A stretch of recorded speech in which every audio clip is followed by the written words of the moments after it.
이 시간 우리 하나님의 말씀은 야고보서 1장입니다. 우리 5절부터 8절 말씀까지 제가 봉독을 해드리도록 하겠습니다. 야고보서 1장 5절부터 8절 말씀까지가 되겠습니다.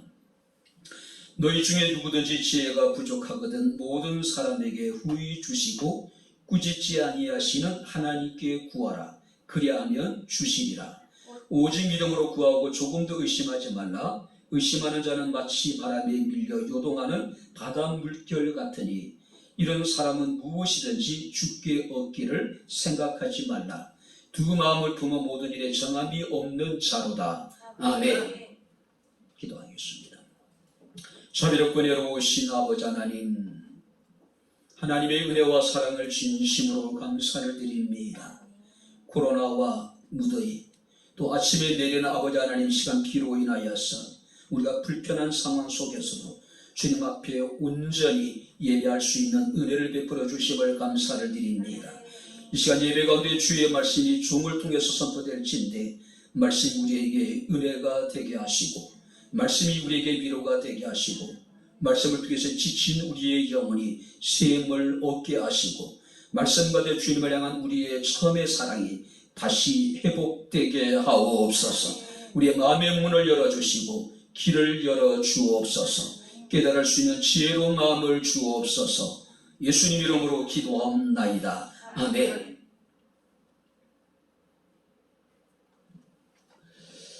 할렐루야. 미국의 유명한 농업학자 워시턴 카보라고 하는 사람이 있더라고요. 그런 미국의 남부를 농경사회에서 농업산업사회로 전환시킨 위대한 농업과학자로 미국인들의 사랑을 받고 있다고 합니다. 그의 조상은 그 목화밭에 일을 했던 흑인 노예, 그리고 그는 흑인 노예의 후손으로 노예 해방이 이루어졌음에도 불구하고 목화밭을 떠나지 못했던 그런 일꾼이었다고 이야기를 합니다. 열의 농사를 짓는데 벌레 때문에 도저히 목화 농사가 제대로 되지 못했다고 그래요. 목화벌레가 아마 극심을 부렸기 때문에 도저히 수확할 수 없는, 그러니까 목화를 더 이상 재배할 수 없는 상태까지 이르게 되었다고 합니다. 어느 날 그가 하나님께 기도했답니다. 하나님의 지혜를 주시기를 위해서. 근데 어느 날 하나님께서 그 마음에 갑자기 어떤 지혜를 주시는데 그 목화벌레를 한번 땅 속에, 흙 속에 한번 묻어봤다 그래요. 그랬더니 그렇게 극성을 부렸던 목화벌레가 전혀 활동하지 못하고 땅 속에서 그냥 다 죽어버리더래요. 그래서 그가 생각해낸 것이 뭐냐면은 땅 위에 열리는 것을 심지 말고 땅 속에 열리는 것들을 심어야 되겠다. 땅 위에 심는 것은 목화벌레가 나타나가지고 다 갉아 먹어버리는 거예요. 엄청난 피해를 주는 거예요. 근데 이 목화벌레가 땅 속에 들어가면 제대로 활동을 하지 못하는 겁니다. 그래서 생각해낸 것이 뭐냐면은 땅콩이었다 그래요. 그는 마침내 많은 사람들이 인정을 받는 땅콩 박사가 되었다 그래요. 그래서 땅콩을 통해서 300가지 이상의 그 용도를 그가 이제 발견했다고 이야기하고 또 고구마를 통해서 180가지 이상의 용도를 이렇게 발견했다고 합니다. 그는 스스로 많은 사람들이 이야기하기를 나는 하나님의 지혜를 구했고 하나님께서는 내 기도를 들으시고 내게 지혜를 주셨다라고 이야기를 하고 있습니다. 오늘 본문의 저자는 예수님의 친형제였던 야고보라고 하는 인물입니다. 그의 별명은 낙타 무릎이라고 이야기를 해요. 얼마나 많이 기도했던지 그의 무릎에 굳은 살이 비어서 마치 낙타 무릎처럼 되어졌다는 이야기예요. 야고보가 이 서신을 기록할 당시에 초대교회는 엄청난 환란을 겪고 있었어요.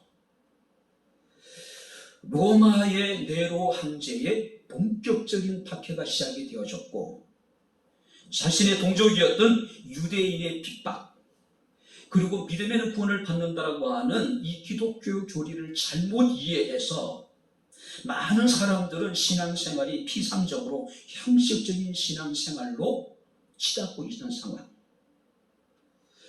성도 간의 사랑이 식어지게 되고 성도 간의 말과 행동이 한없이 거칠어져만 가고 있었다는 겁니다. 그리고 언제부터인지 모르게 성도 간의 교제가 서서히 단절되어지고 있는 그런 상황. 한마디로 기독교회가 총체적인 위기를 맞고 있는 그때에 야고보는 이 서신을 통해서 흩어져 있는 이스라엘 12지파와 영광의 주 우리 주 예수 그리스도를 믿는 모든 자들에게 우리가 어떻게 살아가야 될 것인가, 우리가 어떻게 행해야 될 것인가를 구체적으로 지금 교훈하고 있는 모습을 봅니다.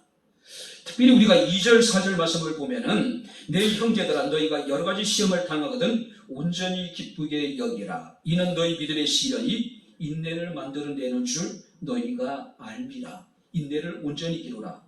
이는 너희로 온전하고 구비하여 조금도 부족함이 없게 하려 함이다. 여러 가지 시험을 당하거든 그 시험 때문에 낙심하고 좌절하고 절망하지 말고 오히려 온전히 기쁘게 여기라. 이게 온전히 기쁘게 여기라고 하는 것은 최상의 기쁨을 의미하고 있는 거예요. 여기서 말하는 기쁨이라고 하는 것은 우리가 쌍수를 들어서 우리를 괴롭히는 여러 가지 시험을 기쁨으로 맞이하라는 이야기예요.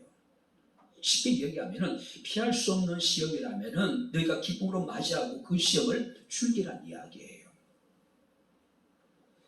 뿐만 아니라 우리가 1장 12절 말씀을 보게 되면 시험을 참는 자는 복이 있다. 이것이 옳다 인정하심을 받은 후에 주께서 자기를 사랑하는 자들에게 약속하신 생명의 멸류관을 얻게 될 것이다.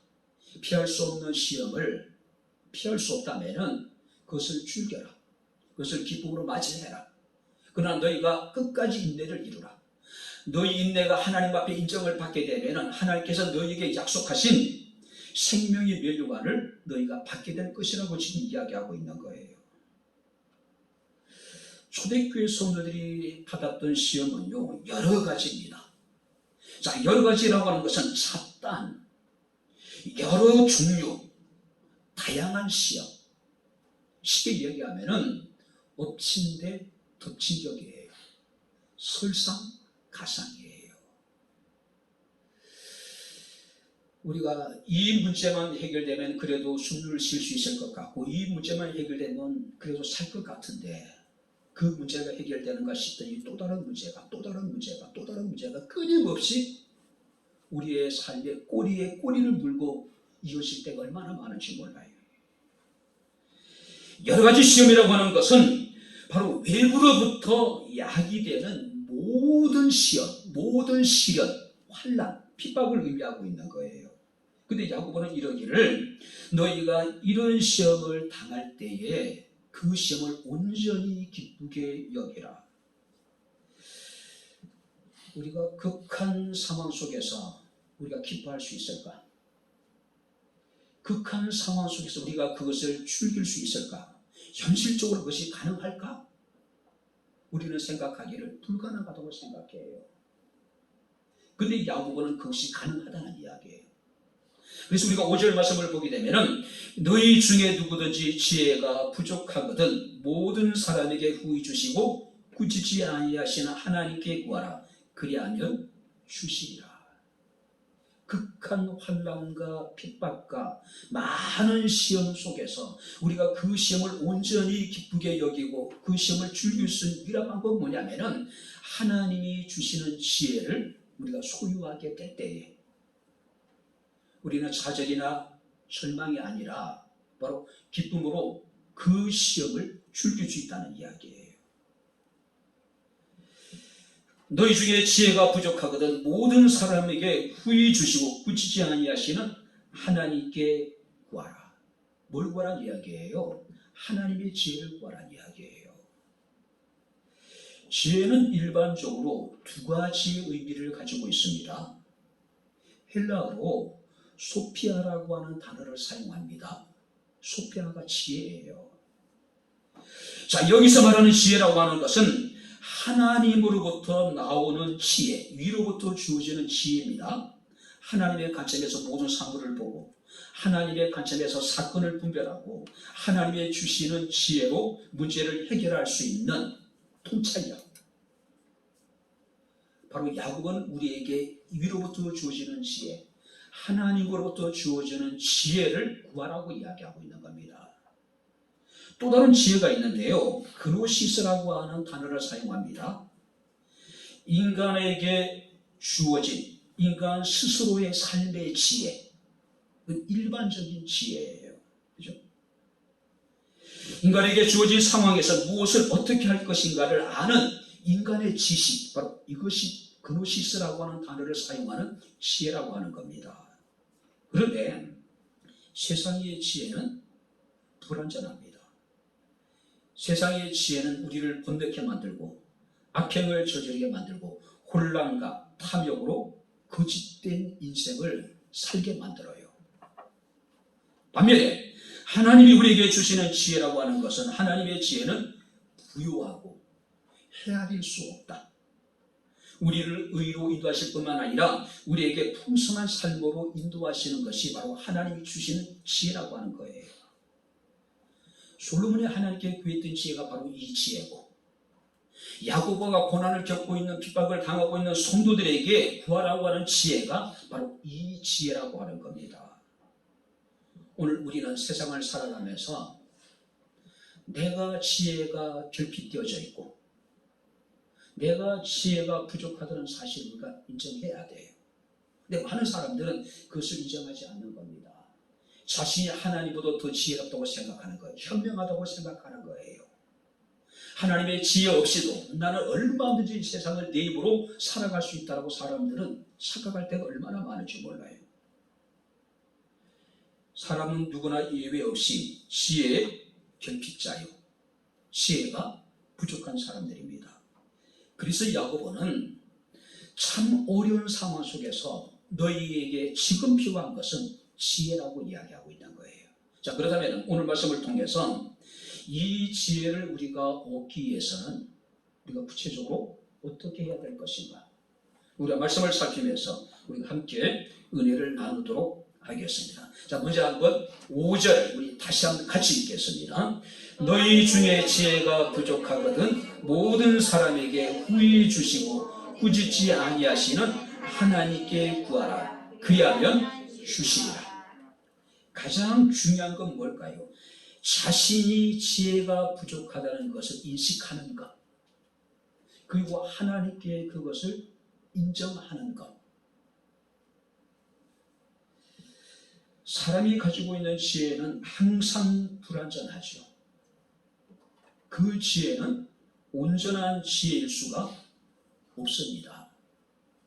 그래서 야고보는 우리에게 이르기를 너희 중에 지혜가 부족하거든, 지혜가 부족한 것을 인식하고 그것을 인정하라는 이야기예요. 그리고 하나님께 구하라는 이야기예요. 사람은요, 사소한 것에 굉장히 자존심이 강해요. 쉽게 자신의 부족함을 인식을 안 하려고 하죠. 애써 외면합니다. 그래서 또 인정하려고 하지도 않아요. 인식한다 하더라도 그것을 공개적으로 인정하는 것을 굉장히 그들은 불편하게 생각하는 사람들이 얼마나 많은지 몰라요. 오늘 야고보 우리에게 이야기를 합니다. 너희가 여러 가지 시험을 당할 때에 슬퍼하거나 고민에 빠지지 말아라. 좌절하거나 낙심하거나 절망하지 말아라. 피할 수 없는 시험이라면 그것을 즐겨라, 그것을 기뻐하라고 이야기하고 있어요. 쌍수를 환영하라는 이야기예요. 그러기 위해서는 우리에게는 지혜가 부족하다는 것을 인식하고 우리가 지혜가 부족하다는 것을 하나님 앞에 인정하라는 것, 고백하라는 이야기예요. 오늘 우리의 삶을 살아가다 보면은 우리는 많은 어려움을 겪게 됩니다. 그 어려움 앞에서 우리는 무엇을 어떻게 해야 될지 안절부절하고, 또 우리는 현실적으로 그것이 해결할 수 없다고 생각 때문에 좌절해버리고 절망해버릴 때가 얼마나 많은지 몰라요. 오늘 하나님 앞에 나의 부족함을, 나의 지혜가 결핍되어져 있음을 인식하고 인정하는 것. 우리가 지혜하면 제일 먼저 떠오르는 인물이 있습니다. 누굽니까? 지혜의 왕이었던 솔로몬이죠. 솔로몬이 그의 부친이었던 다윗을 이어서 바로 이스라엘 왕이 될 때가 나이가 20살입니다. 20살의 약간의 나이에 이스라엘의 왕이 된다는 사실이에요. 얼마나 두려웠을까요? 얼마나 부담이 되었을까요? 분명히 여러분들이 불편했을 거예요.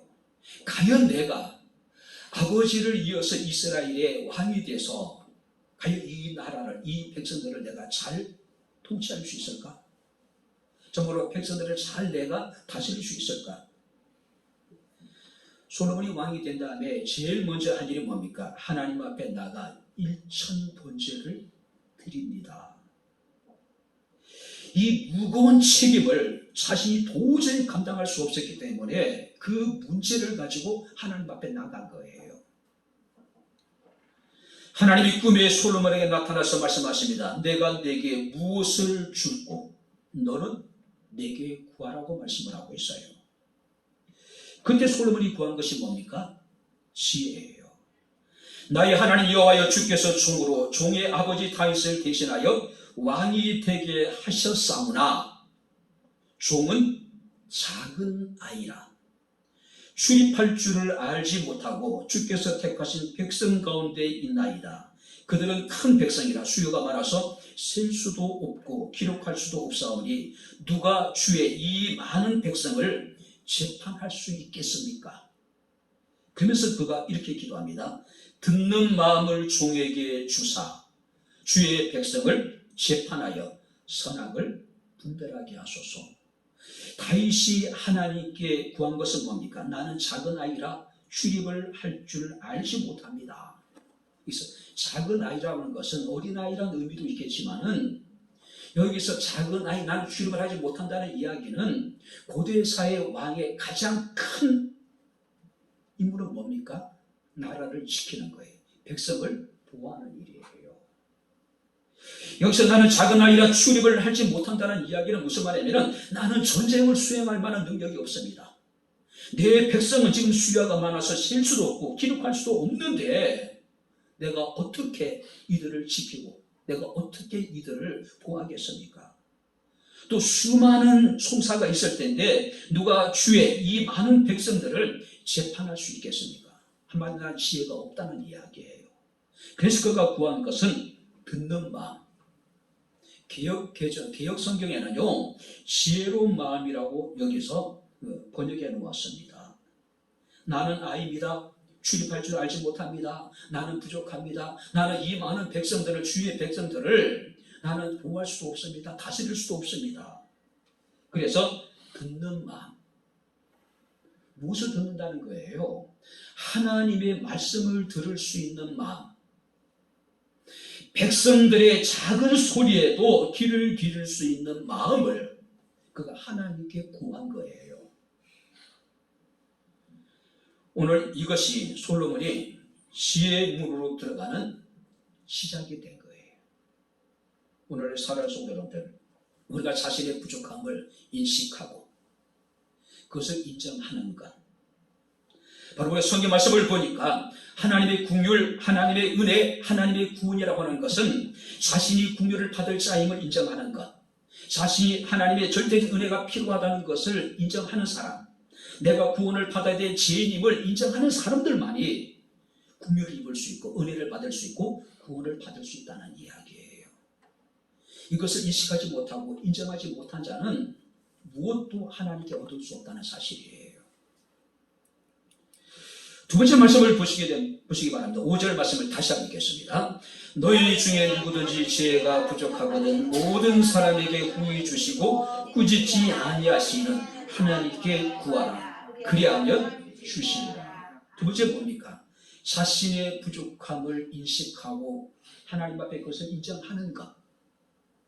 그리고 그 부족함을 가지고 하나님 앞에 나아서 하나님께 구하는 것. 기도하는 것. 인식하고 인정하지 않는다면 무슨 의미가 있어요? 내가 스스로 인식하고 그것을 인정한다 하더라도 그것을 하나님께 구하지 않으면 의미가 없는 거예요. 그렇지 않습니까? 특별히 여러분들이 우리가 구하게 될 하나님은 어떤 분입니까? 5절 말씀을 보니까 우리 하나님은 모든 사람에게 후히 주시고, 어떤 하나님이에요? 모든 사람에게 후히 주시는 하나님. 자, 여기서 후히라고 하는 단어는요, 단순하게, 관대하게, 차별하지 않고. 자, 하나님은 우리가 구할 때 우리의 상황이나 신분이나 우리의 조건을 보지 않고 단순하게 우리에 대해서 응답하시는 하나님이란 이야기예요. 뿐만 여기서 후이라고 하는 단어 의미 속에는요, 주저하지 않고 풍성하게 제한 없이 아낌없이 우리에게 주시는 하나님. 하나님의 은혜는, 하나님의 복은요, 제한이 없다는 거예요. 그죠? 하나님의 은혜는 아낌없이 우리에게 베푸신 은혜라고 하는 사실이에요. 오늘 주저하지 않고 즉각적으로 아낌없이 우리에게 은혜를 베푸신 하나님, 그 하나님께 구하라는 이야기예요. 그래서 우리가 디모데전서 6장 17절에 사도 바울은 디모데에게 이렇게 얘기합니다. 오직 우리에게 모든 것을 후히 주사 누르게 하시는 하나님. 한번 따라해 보시기 바랍니다. 모든 것을 후히 주사 누르게 하신 하나님. 할렐루야. 하나님은 우리에게 모든 것을 후히 주시는데 누르게 하신 하나님. 흔들어서 빈자리가 없도록 꽉 채워주시는 하나님. 우리가 열왕기상 3장에 보게 되면 솔로몬이 하나님께 뭘 구했습니까? 하나님의 말씀을 들을 수 있는 듣는 마음, 지혜로운 마음을 구했습니다. 자, 그때 하나님께서 이 솔로몬에게 감동을 하신 것 같아요. 솔로몬이 구한 것이 하나님의 말씀에, 하나님의 마음에 쏙 들었던 것 같습니다. 그때 하나님께서 그에게 이르시되 내가 이것을 구하도다.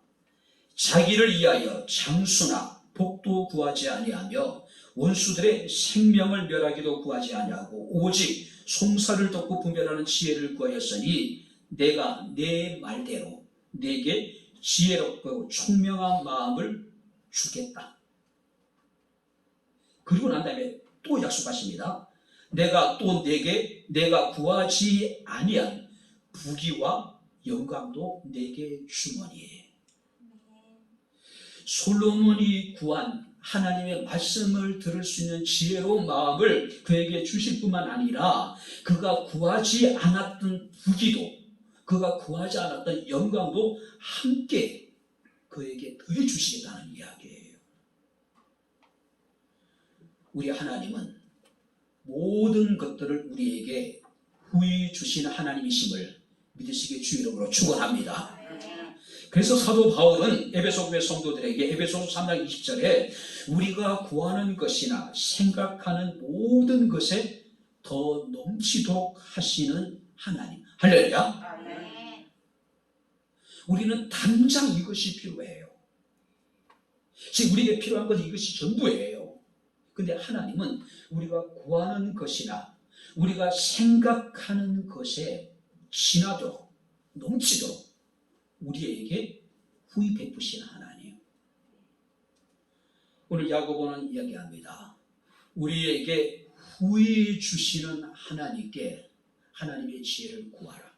두 번째 하나님 어떤 하나님입니까? 성경 말씀 보니까 꾸짖지 아니하시는 하나님께 구하라. 자, 여기 보세요.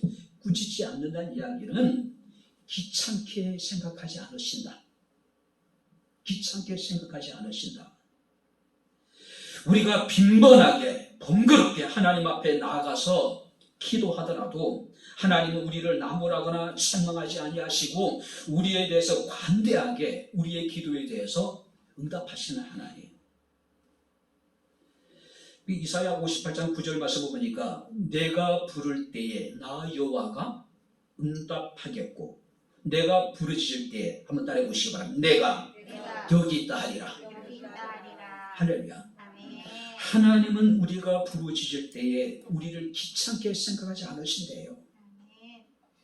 우리가 하나님께 부르실 때 하나님께서 내가 여기 있다라고 당신 자신을 우리에게 나타내실 것이라는 이야기예요.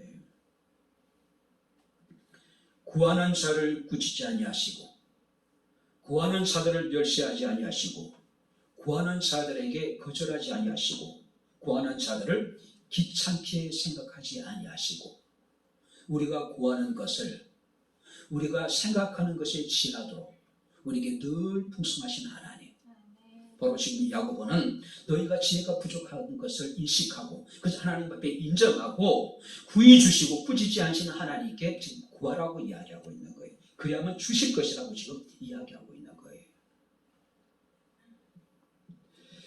특별히 여러분들이 성경 말씀을 보게 되면은 그는 우리에게 5절 말씀 보니까 후히 주시고 꾸짖지 아니하신 하나님께 구하라. 그리하면 주시리라.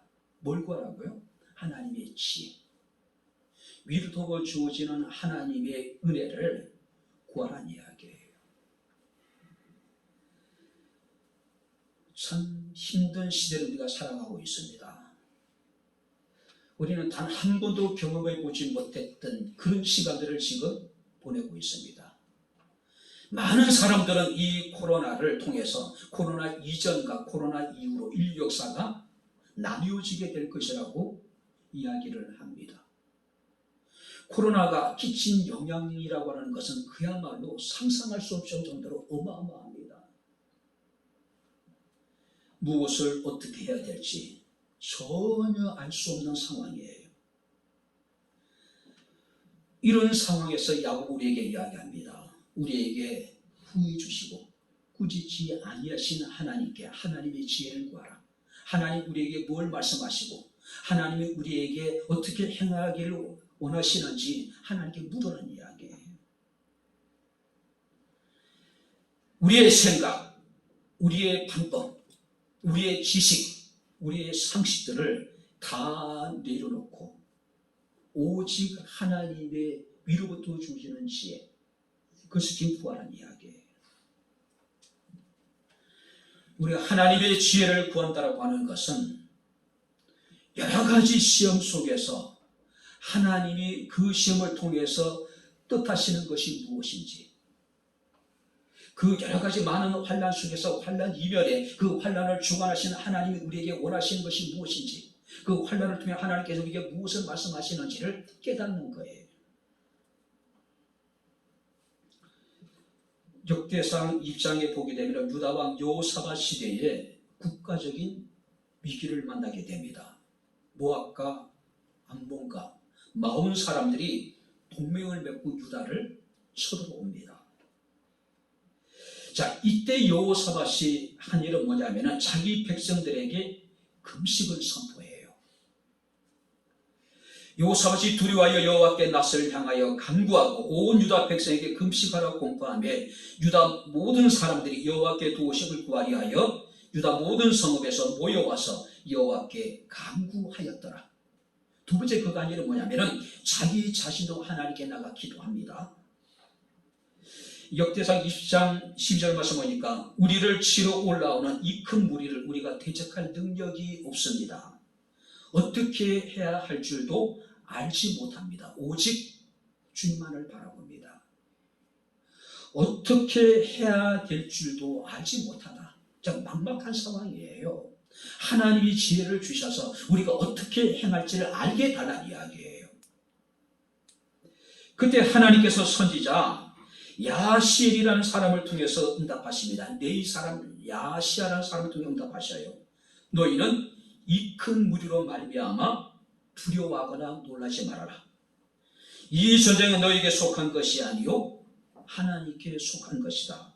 내일 너희는 그들에게로 내려가라. 내일 그들을 맞서 나아가라. 내가 너희와 함께 하리라. 자, 여기 보세요. 여호사밧이 하나님께 기도한 것은 우리는 이 큰 무리를 대적할 수 있는 능력이 없습니다. 우리가 이 상황에서 우리가 무엇을 어떻게 해야 될지 알지 못합니다라고 하나님의 지혜를 구했더니 하나님께서 너희는 그들에게로 내려가라. 그들과 맞서서 나아가라고 이야기해요. 어떻게 해야 될지 알지 못할 때 그가 하나님의 지혜를 구했을 때 하나님께서는 그들과 맞서서 내려가라는 이야기, 내가 너희와 함께 할 것이라고 이야기하고 있어요. 그때 여호사밧 왕이 찬양대를 맨 앞서 세웁니다. 그들이 여호와께 감사하세 그 인자하심이 영원합니다라고 하나님을 찬양할 때에 하나님께서 복병을 두어서 모압과 암몬과 마온 사람들을 치시죠. 그리고 그들이 자신들이 스스로 막 서로 죽고 죽이는 일이 벌어지게 되는 거예요. 여호사밧과 유다는 큰 승리를 거두게 됩니다. 무엇을 어떻게 할지 알지 못할 때에 우리에게 후히 주시고 우리가 구할 때 우리를 귀찮게 여기지 아니하시는 하나님께 날마다 구할 수 있는 저와 여러분들의 삶이 될 수 있기를 주의 이름으로 축원합니다. 근데 사람들은 구하지 않아요. 왜 그렇습니까? 스스로 지혜롭다고 생각하는 거예요. 자신의 경험, 자신의 지식이 지혜라고 착각하고 있는 거예요. 그것은 지혜가 아닙니다. 진정한 지혜는 하나님으로부터 말미암는 위로부터 우리에게 주어지는 것이라는 사실을 우리가 기억을 해야 됩니다. 5절을 다시 한번 보시기 바랍니다. 너희 중에 누구든지 지혜가 부족하거든 모든 사람에게 후히 주시고 꾸짖지 아니하시는 하나님께 구하라. 그리하면 주시리라. 할렐루야. 하나님께 구하래요. 요즘에 젊은 사람들의 대체적인 어떤 여러분들이 모습이 그래요. 절대자를 인정하지 않는 겁니다. 절대 진리를 부정하는 거예요. 온 우주가 자기를 중심으로 지금 돌아가고 있다라고 하는 착각 속에 빠져 있는 거예요. 그죠? 오늘 스스로 섭다라고 생각합니다. 자신의 힘으로 하나님의 도우심 없이도 무엇이든 할 수 있다고 생각하고 있는 거예요. 과연 자신이 할 수 있는 일이 얼마나 있을까요? 과연 그들이 지금까지 이루어놓은 일이 뭐가 있을까요? 물론 큰 일을 행하는 사람도 있어요. 근데 자신을 온전히 의지하는 사람들의 모습 속에서 볼 수 있는 건 뭔가? 별볼이 없는 것들이에요. 우리 자신의 지혜가 부족하다는 것을 인식하고 그것을 인정하고 우리에게 후히 주시고 우리를 귀찮게 여기지 아니하시는 하나님께 구할 때에 비로부터 주어지는 진정한 지혜가 우리에게 임하게 된다는 사실을 기억하시게 되기를 바랍니다. 할렐루야. 그랬으면 좋겠어요. 우리 청년들이 정말로 하나님의 지혜를 구했으면 좋겠어요. 얄팍한 지식, 상식, 자신의 어떤 지혜가 과연 자신의 인생을 책임져 줄 수 있을까요? 성공을 담보해 줄 수 있을까요? 저는 아니라고 생각해요. 마지막으로 우리가 세 번째 말씀을 보시기 바랍니다. 자, 6절을 우리 다시 한번 같이 읽겠습니다. 오직 믿음으로 구하고 조금도 의심하지 말라. 의심하는 자는 마치 바람에 밀려 요동하는 바다 물결 같으니. 참 살아가기 힘든 시대를 살아가고 있습니다. 힘든 시간을 우리가 보내고 있어요. 우리는 이런 상황 속에서 우리가 무엇을 어떻게 해야 될지 참 난감할 때가 얼마나 많은지 몰라요. 성경 우리에게 말씀하십니다. 내가 지혜가 부족하다는 것을 인식하고 인정하고 우리에게 모든 것을 후히 주시고 우리가 구할 때 우리를 귀찮아하지 않으시는 그 하나님께 구하라고요. 그리고 오늘 본문에서 보니까 너희가 구하되 조금도 의심하지 말고 믿음으로 구하라. 할렐루야. 조금도 의심하지 말으래요. 우리가 얼마나 많은 시간을 기도했는지 물론 그것도 중요할 수 있어요. 그러나 우리가 40일 금식을 하고 만약에 우리 마음속에 의심하는 마음이 있다면 그 40일의 금식이라는 게 무슨 의미일까요? 아무런 의미가 없는 거예요. 그죠? 오늘 우리에게 이야기합니다. 믿음으로 구하되 조금도 의심하지 말아라. 조금도 의심하지 말아라. 구한 것에 대해서 확신을 가지라는 이야기예요. 내 능력이나 내 처해 있는 상황이나 조건을 보면 불가능하지만은 능치 못함이 없으니 전능하신 하나님을 온전히 믿는다면은 우리가 조금도 의심하지 말아라. 확신을 가지라는 이야기예요. 믿고 구한 것은 받은 줄로 믿으라 말씀하고 있습니다. 할렐루야. 우리가 구할 때 하나님께서 말씀하십니다. 내 믿음대로 될지어다. 우리가 의심하는 그 순간에 하나님 우리에게 내 믿음대로 될지어다. 의심의 신이 안 될 수밖에 없는 거죠. 그죠? 조금도 의심하지 말아라. 오직 믿음으로 하나님께 구하라. 의심하는 자는 마치 바람에 밀려 요동하는 바닷 물결 같다고 이야기를 하고 있어요. 물론 깊은 바다 속은 잔잔할 거예요. 그러나 표면적으로 드러나 있는 바다는 어떻습니까? 바람에 따라서 이리저리 흔들려요. 바로 의심하는 사람은 하나님께서는 뭐라고 말씀하십니까? 바람에 밀려 요동하는 바닷물결 같은 사람이라고 이야기하고 있는 거예요. 이 사람은 정함이 없는 겁니다. 이런 사람들은 하나님께 무엇이라도 없기를 생각하지 말아라. 다시 말해서 믿음이 없이 의심하는 사람들은 하나님께 국물도 없다. 국물도 없다. 혹시 여러분들이 핸드폰에 보게 되면 스팸 문자들이 많이 오죠. 그죠?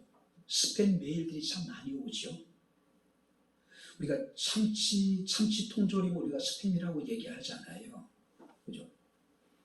사용자의 의사와 관계없이 광고성 메일이 막 쏟아지는 거예요. 거기서 나온 신조어가 바로 스팸이라고 하는 단어죠. 처음에는 이제 문자를 하긴 했다가 이제 그 문자가 반복되게 되면은 이제 스팸 문자 차단 기능을 작동시키죠. 메일도 마찬가지입니다. 전화번호도 마찬가지. 엄청 많습니다. 한번 이렇게 문자 차단된 거 보면은 정말 엄청 많아요. 메일도 마찬가지입니다. 그죠? 전화번호도 마찬가지예요. 일방적으로 전달되는 광고성 메일, 메시지, 그리고 통화. 그래도 차단 기능이 있어서 그래도 참 감사하죠.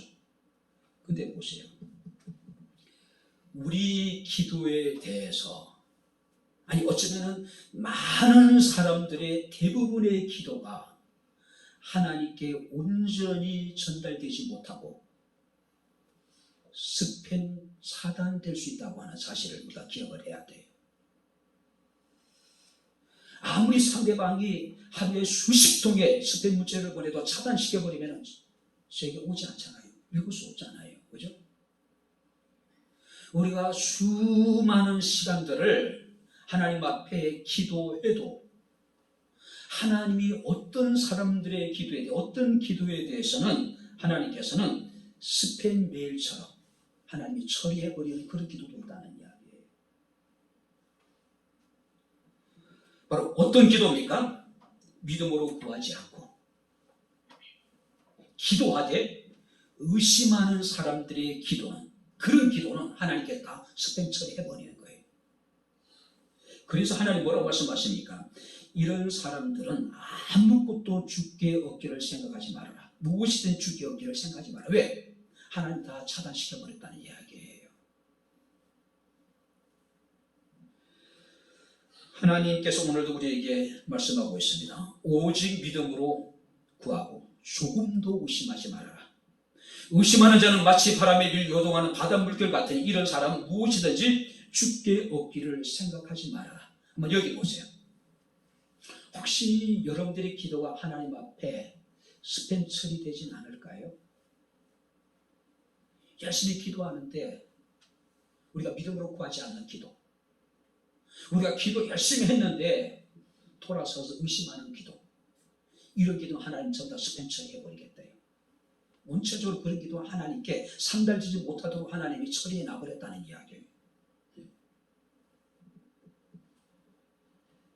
야고보 당시에 초대교회 성도들이 겪었던 상황은 참 힘들고 어려웠을 거예요.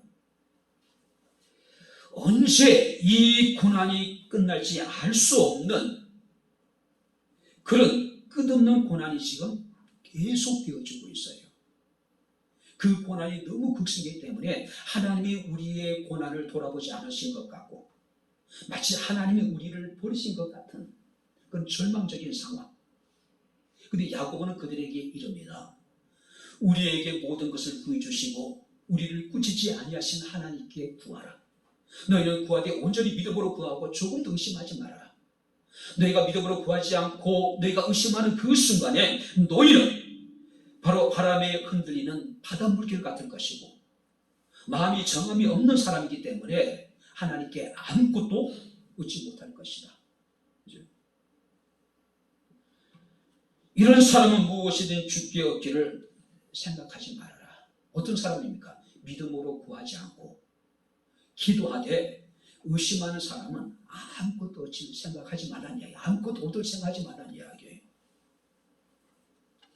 오직 믿음으로, 오직 믿음으로, 오직 믿음으로 모든 것을 우리에게 구해 주시고 우리가 구할 때 우리를 귀찮게 생각하지 않으시는 하나님께 구하고 또 구할 수 있는 저와 여러분들의 삶이 될 수 있기를 주 이름으로 축원합니다. 절대적으로 하나님만을 신뢰하라는 이야기예요. 믿으라는 이야기예요. 문화부 장관을 지내신 이어령 교수는 정말로 철저한 이성주의자였습니다. 그는 지성주의자였어요. 이성과 지성이 최고의 가치로 여겼던 인물입니다.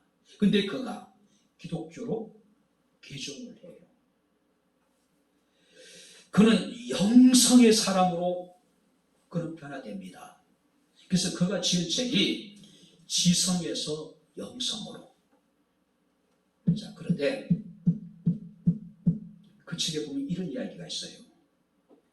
세상에 많은 새들이 있는데 사람과 가장 가까이 사는 새가 어떤 새입니까? 제비예요. 그죠? 제비는 둥지를 어디에다 둡니까? 우리 대부분 보게 되면은 처마에다가 밑에다가 집을 짓잖아요. 시골에 살 때 마루 안에 안방 이제 바로 문 위에다가 벽에다가 진흙을 가져다가 집을 짓고 새끼를 놓더라고요. 근데 사람들이 어떻습니까? 제비에 대해서는요, 아무리 자기 가까이 손에 잡힐 듯이 있어도 해를 끼치지 않습니다. 그냥 사람과 더불어 함께 공존을 해요. 제비는요. 왜 제비가요 이렇게 사람들과 가까이 생활할까요? 온전히 사람을 믿는다는 겁니다. 사람을 의지한다는 거예요. 사람 가까이 있으면요 사람들이 천적으로부터 자기를 보호해준다라고 확신이 있다는 이야기예요. 우리는 하나님을 믿어야 됩니다. 할렐루야. 우리가 하나님을 가까이 하면은 하나님은 우리를 귀찮게 여기지 않으신대요.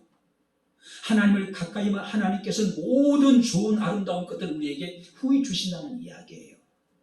그 하나님을 믿고 기도하고 기도했으면은 조금도 의심하지 말아라. 조금도 의심하지 말아라. 이제 말씀을 마칩니다. 스펜서 존스라고 하는 사람의 글 가운데 그 행복이라고 하는 책이 있습니다.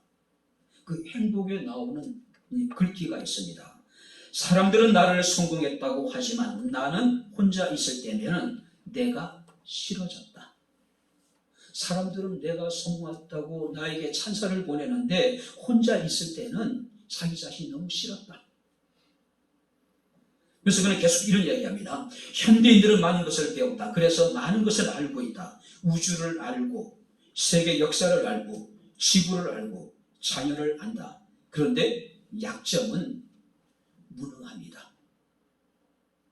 사람은 많은 것을 알고 있어요.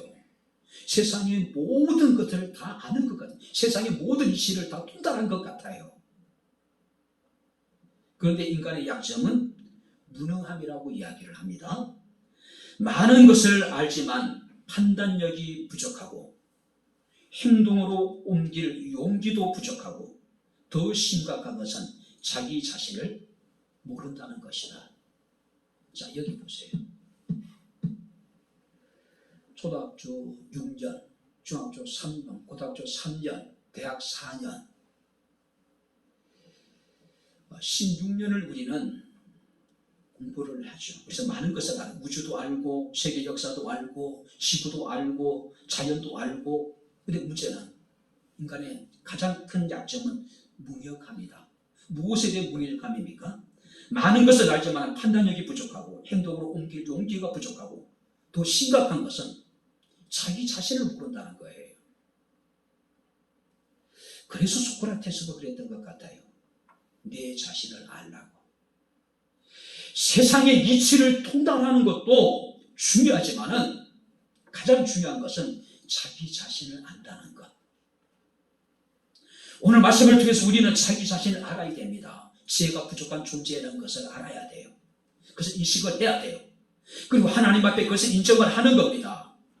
그리고 하나님께 구하는 겁니다. 구하되 조금도 의심 없이 믿음으로 구하는 이야기예요. 혹자는 지식은 과거에 관한 기억이지만 지혜는 미래를 결정하는 힘이라고 이야기합니다.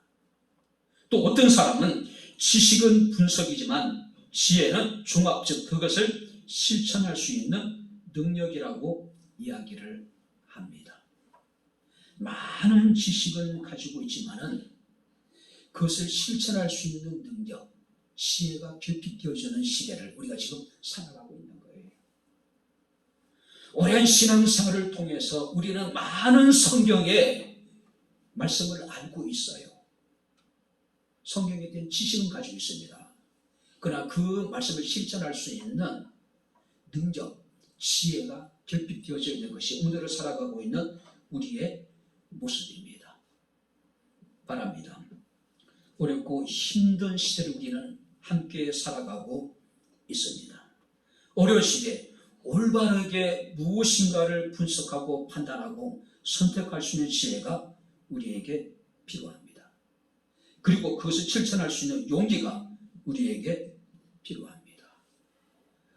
나의 부족함을 인식하고 인정하고 우리에게 모든 것을 후히 주시고 우리가 구할 때에 귀찮게 여기지 아니하시고 우리의 기도에 응답하신 그 하나님, 오직 믿음으로 구하고 조금도 의심하지 아니하시고 바로 그런 삶을 통해서 또 하나님께 우리에게 주시는 그 참 지혜를 통해서 험한 세상 믿음으로 정말로 하루하루를 살아갈 수 있는, 승리할 수 있는 저와 여러분들의 삶이 될 수 있기를 주님 이름으로 축원합니다. 기도하겠습니다. 하나님 아버지, 하나님의 은혜와 사랑을 진심으로 감사를 드립니다. 우리가 지혜가 없음을 인식하고 하나님 앞에 인정하며 모든 아름다운 선한 것들을 후히 주시고 우리가 구할 때에 귀찮게 생각하지 아니하시고 우리가 구하는 것을 허락하시며 바로 아버지 하나님께서 우리에게 주시는 지혜로 말미암아 믿음으로 참으로 아버지 험한 세상을 승리하며 살아가기를 원하는 사랑하는 모든 성도들에게 위로부터 주어지는 지혜, 하나님의 지혜를, 신적인 지혜를 우리에게 허락하여 주옵소서. 우리는 연약합니다. 부족합니다. 온전히 하나님만을 의지합니다. 주여 우리를 도우시고 우리에게 하나님의 지혜를 주셔서 세상을 지혜롭게 살아가게 하옵소서. 예수님 이름으로 기도하옵나이다. 아멘. 이제는 우리 주 예수 그리스도의 은혜와 하나님의 크신 사랑과 성령님의 교통 교제의 충만 역사 인도하시니 우리의 지혜 부족함을 인식하고 하나님 앞에 인정하며 후히 주시고 꾸짖지 아니하신 하나님께 의심 없이 온전히 믿음으로 하나님 앞에 구하기를 원하며 하나님이 주시는 지혜로 험한 세상을 살아가기를 원하는 주의 사랑하는 모든 성도들 머리머리 위에 저들의 가정과 직장과 사업장과 이 교회와 이 나라 이 민족 위에 지금부터 영원토록 함께 있을지어다. 아멘.